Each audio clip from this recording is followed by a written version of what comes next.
r/nosleep. Hosted by you/Elias_Withero. Dark circles in the ocean. It started 3 months ago. The dark spots in the water. I'm residing at my seaside cottage, my own personal getaway that I purchased 3 years ago. The back deck looks out on the Sound, along the shore of the Outer Banks in North Carolina. It's always been one of my favorite vacation locations, and when I published my 3rd book last year, the royalties allowed me to buy this cottage.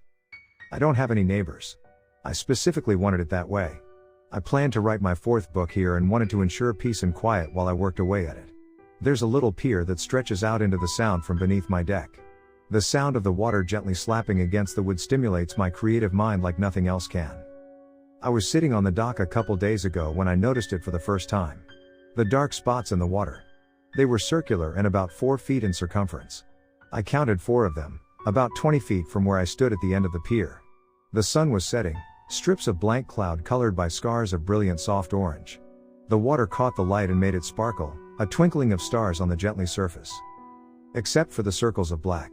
Those patches seemed to absorb the light, sucking it down into itself. It was curious, and I speculated that maybe the water was just deeper in those spots. I sipped my glass of water at the end of the pier, the ice clinking against the rim like muffled bells. I didn't know what to make of my discovery. Instead of dwelling on it any longer, I went inside, determined to finish another page of my book before I went to bed. Outside, the water filled with 2 more dark spots. The next day the sky filled with angry storm clouds, and I sat by the big bay window, clacking away at my keyboard as the rain crashed into the ocean before me. Most people don't like rainy days, but as a writer I feel they are my most productive. The cozy atmosphere, the steady pitter-patter of rain, the rolling thunder, all these things spark my creativity, and the words just come pouring out like the water from the clouds above. I was watching the waves, circling the next scene of my book and thinking, when I spotted the dark circles again. One of them was right at the end of the pier, another 5 spread around it. I idly tapped my finger against my desk, watching them. They had moved since yesterday. I discarded my theory of depth change and instead wondered if it was a school of fish. It didn't explain the way they sucked in the light, but I wasn't an expert of the ocean and its many workings. I stood up, allowing myself a brief break from my work, and went to the door.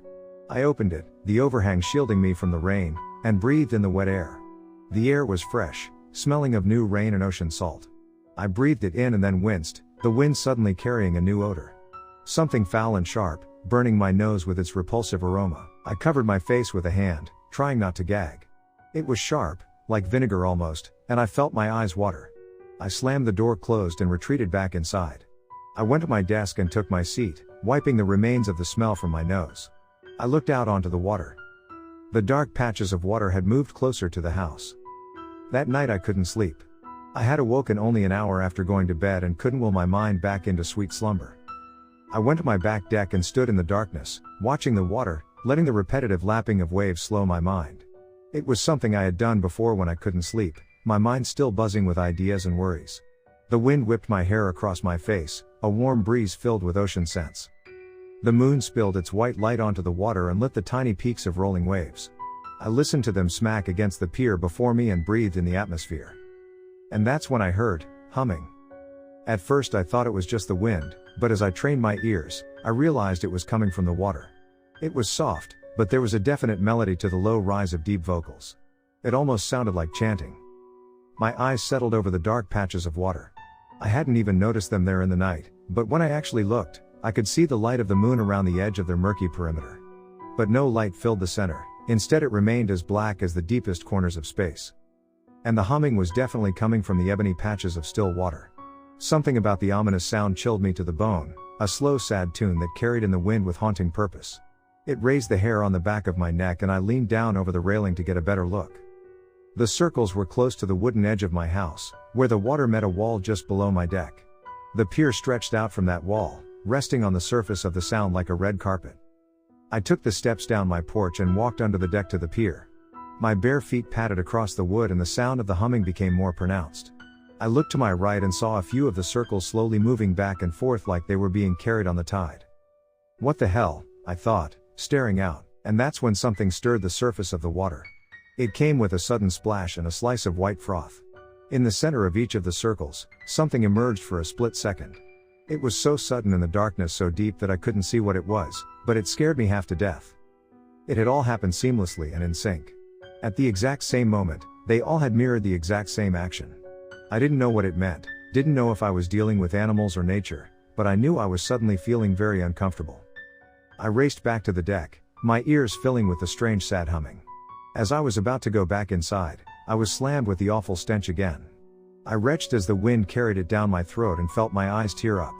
I grabbed the door and pulled it open, desperate to get away from the horrific smell. I stumbled inside and slammed the door shut. I stood against it, breathing heavily. And then I heard something heavy thunk.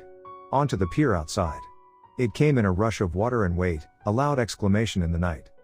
Eyes widening, I turned to look out the sliding glass door. In the moonlight, I saw the source of the dark circles. It stemmed from a huge conch shell, the walls of its curling spiral so dark it made the night glow around it.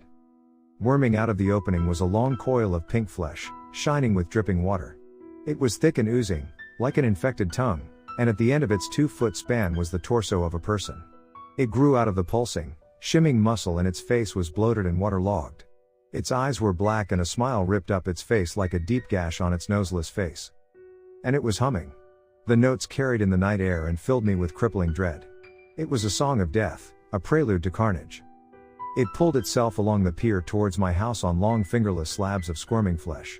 They smacked wetly along the wood as it dragged its huge shell behind it, the grating sound screeching in my ears. Even from behind the door, I could smell the creature. It was the same awful reeking plague I had smelled earlier. As I watched in horror, another one pulled itself out of the water, humming and grinning, hoisting its giant shell out of the water like the hull of a ship. Water spilled over the pier in great waves as it followed the first one. The humming continued, gaining in volume, and I suddenly was overcome with an urge to just stand and listen. The notes churned my stomach, but I had an unexplainable urge to wait for the creatures to reach me. Suddenly, the horror of the situation crashed down around me like a wave at high tide. I snapped out of my trance and slammed my hands over my ears. I couldn't let them get to me. I had to get away. If they reached me, I knew I wouldn't be alive come morning. I didn't know what these things were, what they wanted, but terror rose like bile in my throat. I grabbed my car keys as another one pulled itself up the barrier beneath my house. I could hear it flopping onto the strip of sand beneath my deck and I knew I didn't have long. I practically kicked my front door open and raced to the car. I jammed the key into the lock and twisted, throwing the door open. I heard something crash from inside and realized that the first one had just broken in. The thought of the monster pulling itself through my house sent a bolt of adrenaline coursing through me. I dove into the car and started it, slamming the gears into reverse. I turned on my headlights and my heart thundered in my chest. One of them was in the open doorway, its worm-like arm sliding along its frame. It was grinning at me, a deep hum echoing towards me. For a split second, I almost pulled back into the driveway, but the fresh adrenaline was enough to force reason upon my confused mind. I gunned the engine and raced towards town. To this day, I had no idea what those things were. I told the police and local wildlife rangers about my experience, but they don't believe me. To them, I'm just a new resident, unused to the ways of the ocean. I put the house up for sale and haven't returned to it since. I don't dare.